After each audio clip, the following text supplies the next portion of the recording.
Hi friends, it's Victor Costa. How you doing? Hope you're doing well. Peace, love, and muscles. Hope you're having a great day.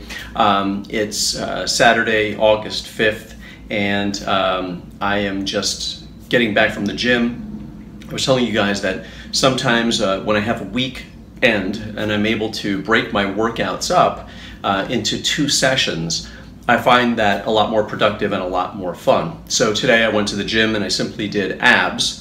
Now I'm going to have some lunch, and then later on in the afternoon I'm going to go back and I'm going to do chest and biceps later on, and I'm looking forward to that. So instead of consolidating all of that into one long, grueling session, I decided to break it up, and I think I'm going to enjoy the sessions a little bit more, and I think I'm going to be more productive in the long run because I'm not going to be winded from doing all these ab exercises and then approaching chest and then biceps. It seems like a long process even when I say it out loud, so I'm kind of glad I did that when you have the luxury of time.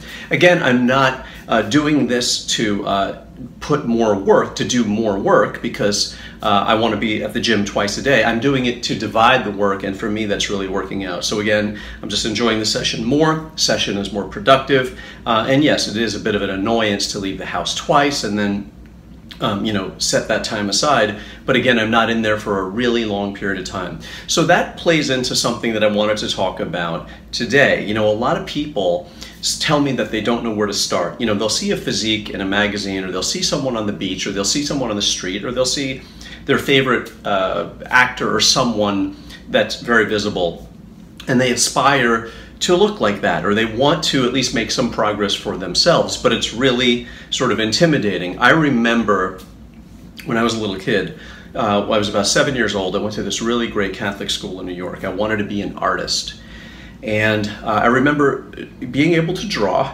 pretty well for that age, and then I asked the librarian if I could check out a book on art, and they brought me over to an area of the library that had books on really the most famous artists in the world. Even today, these artists still have stood the test of time, hundreds of years. And that's the book they gave me. And I remember bringing those books home, these big voluminous books, and my parents were like, "What are you going to do with these books?" Opening them up and taking a look at a Dutch master, or taking a look at a Renaissance piece, and wondering, how the heck am I going to get this pencil and paper to look like that, and feeling completely overwhelmed. And I still talk about this to this day, that what I needed was sort of a guide or a step-by-step. So instead of feeling completely overwhelmed and then saying, "Forget this, I can't do this," or "This is not the right instructional tool," it's the same thing with making a movement toward progress with your physique, or making a movement toward the progress toward the physique that you want, or the idea that you have in your mind.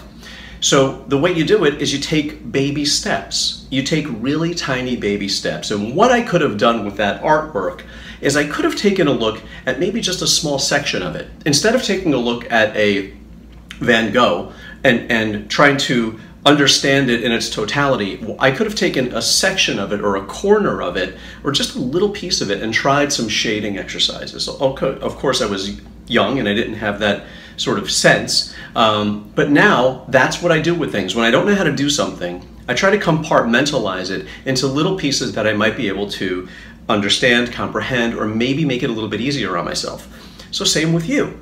When you see this physique, it's sort of overwhelming in its totality, or this vision that you have is overwhelming in its totality. Break it down into small components. So find a portion of something that you're doing, or a part of your body, that you can identify with that vision. Whether it's your arms, whether it's your legs, whether it's your calves, your abs. Try to start with that. Try to start with some sort of a connection that you can make, and then grow from there and build from there, right? Build from that area on and say, well, I can see this in parts. And that's what I had to do also with bodybuilding. I would get the magazines and I would see Sergio Oliva, I would see Arnold, I would see all these guys and be like, how do you do that? How can you do anything even close or remotely to that? What you do is you start with one part, and then you work from there. You break it down into little bricks. So what happens when you build things with bricks, you eventually have a wall, but you don't have a wall to start with. So try to find a part of that physique that you might aspire to and identify with it and draw the similarity to yourself and build it from there. And think about this in baby steps and compartmentalized steps rather than being overwhelmed in its totality and shying away from the challenge at all. With anything in your life, just like I did with art, break it down, little pieces, and then step by step by step, that's how you make progress, right? So don't get overwhelmed by the big picture. Break it down, take some action steps, and move toward your objective and move toward your goal. And also try to have some fun along the way. Peace, love, and muscles. Wish you guys all the best. Have a wonderful weekend. Please like, share, comment, and visit vixnatural.com. Please take care of yourself in good health. Bye.